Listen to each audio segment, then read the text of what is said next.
What's good, YouTube? Welcome back to the Brown Jet. I'm here in Zurich, Switzerland, in a brand new hotel room, and I want to talk to you about Pyth staking and sort of why it's very important. Now, I've covered this in a previous video, but I want to have a sort of comprehensive guide because I sort of covered it kind of all over the place, and here is going to be your one-stop source. So, with that being said, let's get into it. But just remember, I'm not a financial advisor. You got to do your own research. And if you're interested, we got the Web3 Secret Society as always, if you want that coaching, guidance, and support. If you are interested truly in Pyth staking, you will need a Phantom or sort of a Solana compatible wallet. My favorite is Phantom, but pick the one that's best for you. And remember, everything I show you today is going to be linked below. Now, people ask me all the time, what exactly is Pyth and why should we care? Now, Pyth is what I believe is one of the fundamental projects that should be invested in. Remember, not financial advice. And the reason for that is you want to find protocols that tend to support pretty much a broad variety of protocols. In this case, this is a price aggregator that provides real-time data. And you don't need me to tell you, but if you go on their Twitter, you can find that they are partnering with over 100 or so protocols, giving them a bunch of Pyth token in a sort of quid pro quo way. And then those protocols will come back and scratch our backs for staking Pyth. And that's why I wanted it. So I've been telling people to stake Pyth for over a month, ever since I joined the Solana ecosystem. I currently stake 1,400. Now, if you want to stake Pyth, what you'll have to do is go to staking.pyth.network. You type in the amount of Pyth you want to stake. If I wanted to stake another 9, I could hit 9 here. I could hit the stake button. Just gotta log into my Phantom wallet. One quick approval and just a sort of click of the button here on my ledger. And very soon we will see that Pyth stake will be added. So the way it works is it doesn't just add to your Pyth right away. Every time you sort of stake, your newly staked tokens become eligible to vote in governance the next epoch, but it's sort of still staked. Now, if you're probably wondering, how do I get Pyth token? Well, this is where we use our favorite DEX on Solana Jupiter. And I'm showing you the swap feature right now, but I would recommend the limit order. I mean, in the swap, you would just pick Pyth or you'd pick USDC or Solana or whatever token. You pick Pyth and you will get a certain amount of Pyth tokens. So if I traded 0.2 Solana, I would get 37 Pyth. I could be a little more greedy and go to limit order and do the same thing over here and set up an order.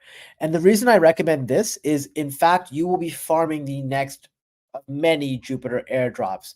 So I would go in here and grab it. Now, you're probably wondering, well, how do I know how much Pyth I should stake? I get that question a ton. What you want to do always with most airdrops, if you can, is afford to be in the, or is to aim to be in the top 30% of stakers. By looking at this dashboard, which by the way was updated last 22 hours ago, that's what that green thing is, you can see here that 54.3% of stakers have staked less than 1,000. 16.6 have staked between 1,000 and 1,100. Over here, another small amount has staked this much. But basically 54.3 plus 16.6, that's around 70%, which means that 1,100 plus would put you in the top 30% of Pyth stakers. So that's probably the sweet spot. I've been aiming for a little higher, around 1,400 to 1,500 Pyth tokens, but this is sort of the way I make my decision. You can find these stats literally for any protocol, and that's sort of, I hope, if you're wondering not just for Pyth, but for anything you're investing in or staking, look to see where everyone else is staking and try to get a competitive edge that way. So once you've done that, you come back here, you stake. Now, once you staked, you're not done. because we're on the Solana ecosystem, you want to click on the profile button here. And when that happens, you look for EVM address. Now, EVM stands for Ethereum Virtual Machine. It's that address starting with an OX or a 0x. It's what you see in your MetaMask. It's what you see in your Rabby wallet. Make sure you type in that address, hit submit, and that way, anytime there's an EVM-based airdrop, it will qualify this address. It's sort of a direct link. At the same time, there are a ton of governance protocols. You click on governance here. Once the governance opens up, you make sure you click and connect your wallet on the top, and then you just go through and vote. You can see here, by the way, you can batch vote. So you click on this and you can sort of batch vote for a ton of protocols. I've already gone through and voted for all of these protocols. You can see here with the sort of the thumbs up sign.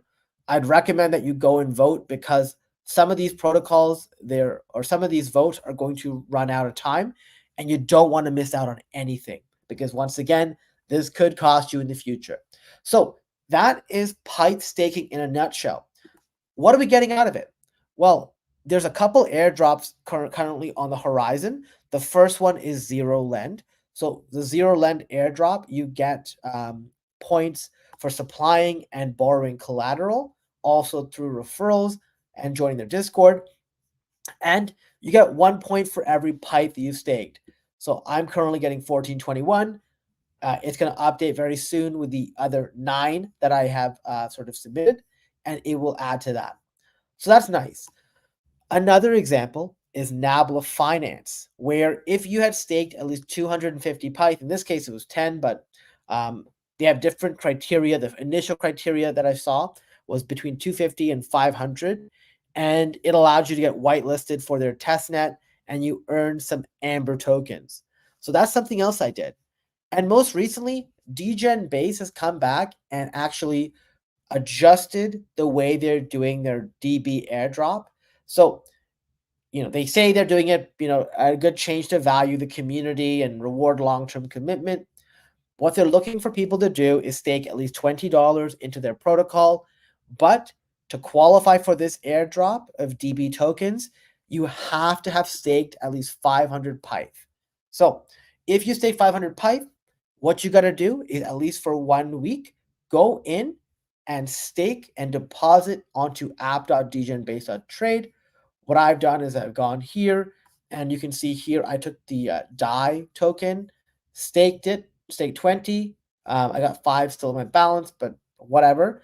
And I'm just going to leave it here. It's going to earn me some rewards. I'm literally doing this to farm the airdrop. Now, if you don't have any tokens on base, what do? Well, you can go to our handy tool, Orbital Finance. You can pick whatever chain you want, hopefully not Ethereum, maybe ZK Sync Era because you got a ton of tokens there. And you can bridge from ZK Sync to base. And by the way, there's an airdrop for Orbital Finance, but I'm going to talk about that in the next video, so we're not going to talk about that right now. Once you've done that and you've got some Ethereum on your base, you go to Uniswap. And it'll cost you about 50 cents to swap your ETH into DAI token, or if you want to swap ETH into WETH, and there you have it. Anyways, pretty simple. I wanted to make this a very quick video. We're going to jump into the next one, but I wanted you guys to have this because I believe this is very important. This is a fundamental. I wanted to have it very crystal clear. So anytime somebody asks me, hey, how much Pyth do I stake? I'm going to send them this video. Anytime somebody goes, wait, why should I stake Pyth? I'm going to send them this video. Anyways, please, please, please continue to support, continue to like, share the video, subscribe to the channel, and until next time, I'll see you next video. Thanks for watching.